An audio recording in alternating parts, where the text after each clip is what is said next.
So the Penelope line, I haven't been a big fan of it, but this Rio, it's pretty good. Let's dive into it.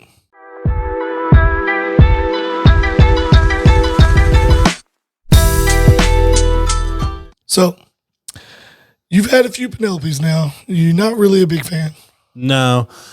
We did try the Valencio last night, and I thought Better. might be better than this Rio, in my opinion. So let's go ahead and do a pour, and we'll see what we got. Myself, I'm a decent Penelope fan.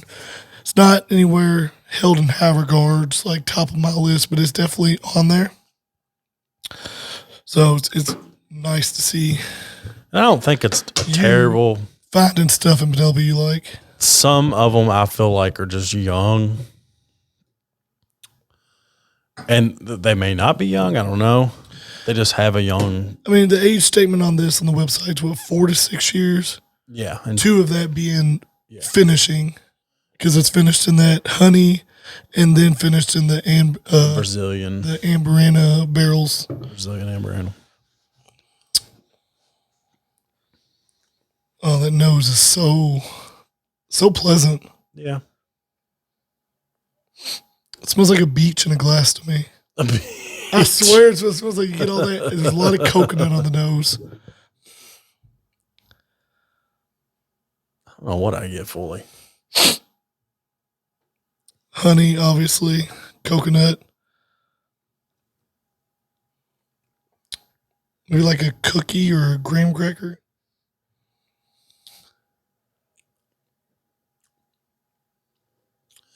I know on the palate there's a lot of coconut. And I almost catch a little bit of a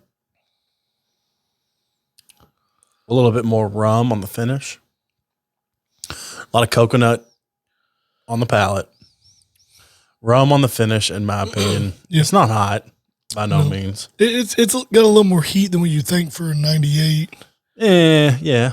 I don't think that. I mean, I'm not a hot person. I don't think it's hot at all. Yeah. That coming from you says a lot. I get the coconut is obviously there. And I think another thing that kind of pushed me going from the Rio, which I thought was good, to the Valencio, was that this almost makes me feel like suntan lotion. Now, see, that's what not suntan lotion, the but taste is what you smell. Yes, when you think of like that. Yeah. What your parents used to when you go to the pool, yeah. Put like, on. I think that's what pushed at a beach. Because I felt like the other one has a lot more chocolatey notes and things like that. Absolutely.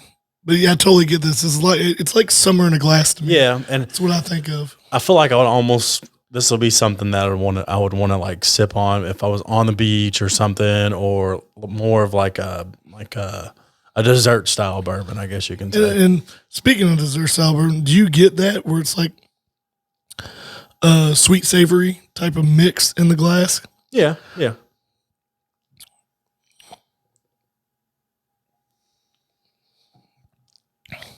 It makes me happy seeing you enjoy a Penelope. It's good. What would you rank that on a scale of 1 to 10? A good 7. A good 7? Yeah. This is one of my top tier pours for me. I give this bottle a 9. A 9?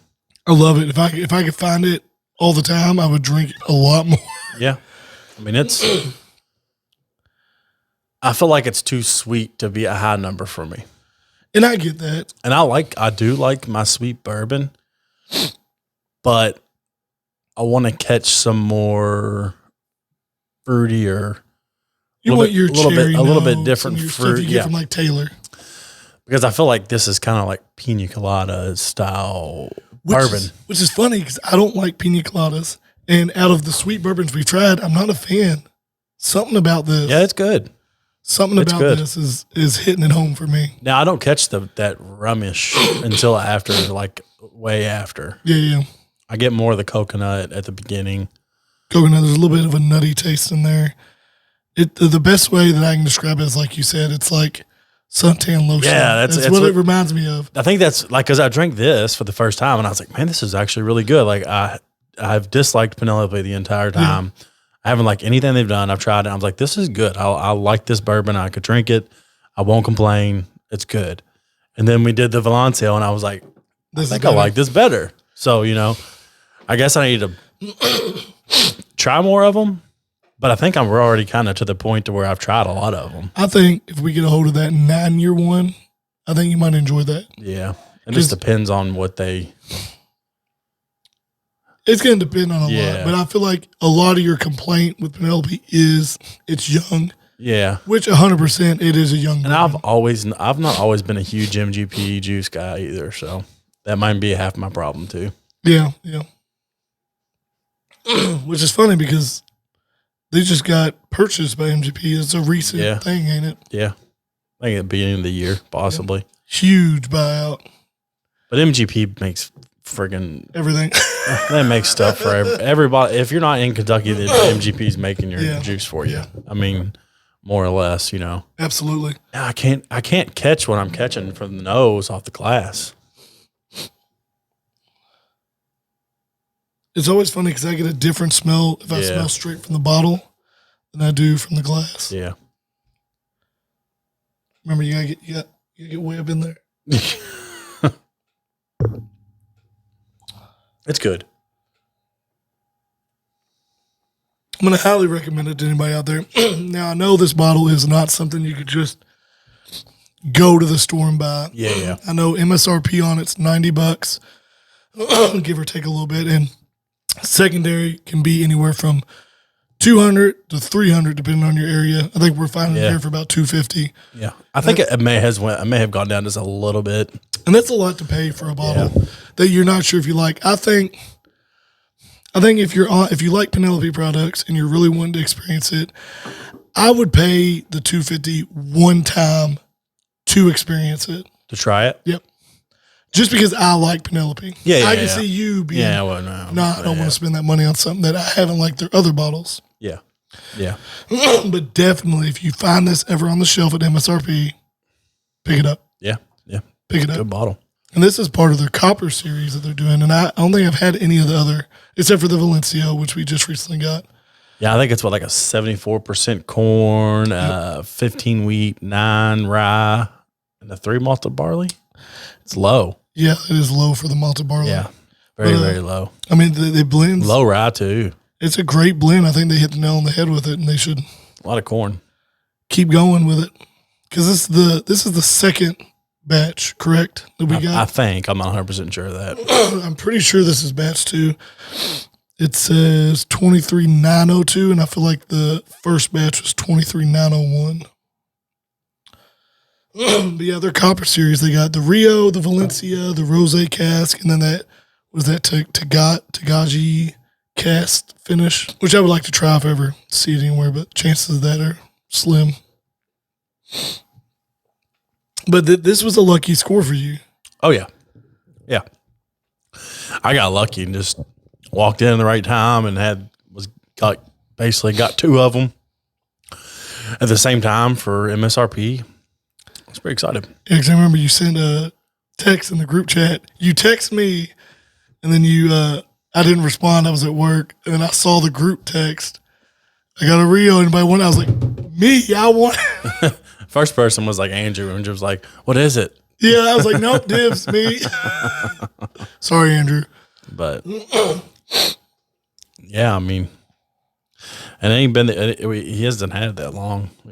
He's drank quite a bit of it. Yeah, I can't. I've been trying to reserve some so we could do a review on it. I don't catch the honey unless that's what I'm catching on the smell. It's definitely on the nose for me. Maybe that's what it is on the nose. Sweetness. I can't pinpoint exactly. On the taste, I get it on the finish of it. Yeah. The very back end. It's a carnival in a bottle. Carnival, is that what it says? Yeah, it says it on the back. It's a beach in a bottle is what it is. That's what they should have said. So Penelope is a newer line of bourbon. I think that's why you're a little nervous about a lot of their products being, I think, when did they come out? 2018? 18, yeah. 2018? Yeah. And it was developed by a guy who's getting ready to have a first daughter. And her name was Penelope, and he decided he wanted to make a line using her name to celebrate her birth. And so we get Penelope. That's why it's so young. It's a newer bourbon. 4 years is typical age statement on most of these. But I'm excited to see what the future holds. So who bottles this? Bottled by Penelope Bourbon Bottling Company in Bardstown, Kentucky. So does Bardstown Bourbon bottle them? Here's the deal. I've looked into Penelope. That's weird. And tried to find some information. This is like a headquarters in New Jersey, and the rest of it's all everywhere else. I don't know. So like when you look it up, you start getting some information. You get headquarters in New Jersey. I've heard based in Tennessee. Yeah. Barreled in Lawrenceburg, Indiana, MGP. This legitimately says bottled by Penelope Bourbon Bottling Company in Bardstown, Kentucky. And then I saw something linked on their page about, because you know Bardstown Bourbon. Yeah, they make stuff for everybody. They do so much bourbon for a lot of people. And people don't realize it. Yeah. So I'm not 100% sure on the trail that Penelope takes as it's being made, where it goes. That's crazy. Where it bounces from.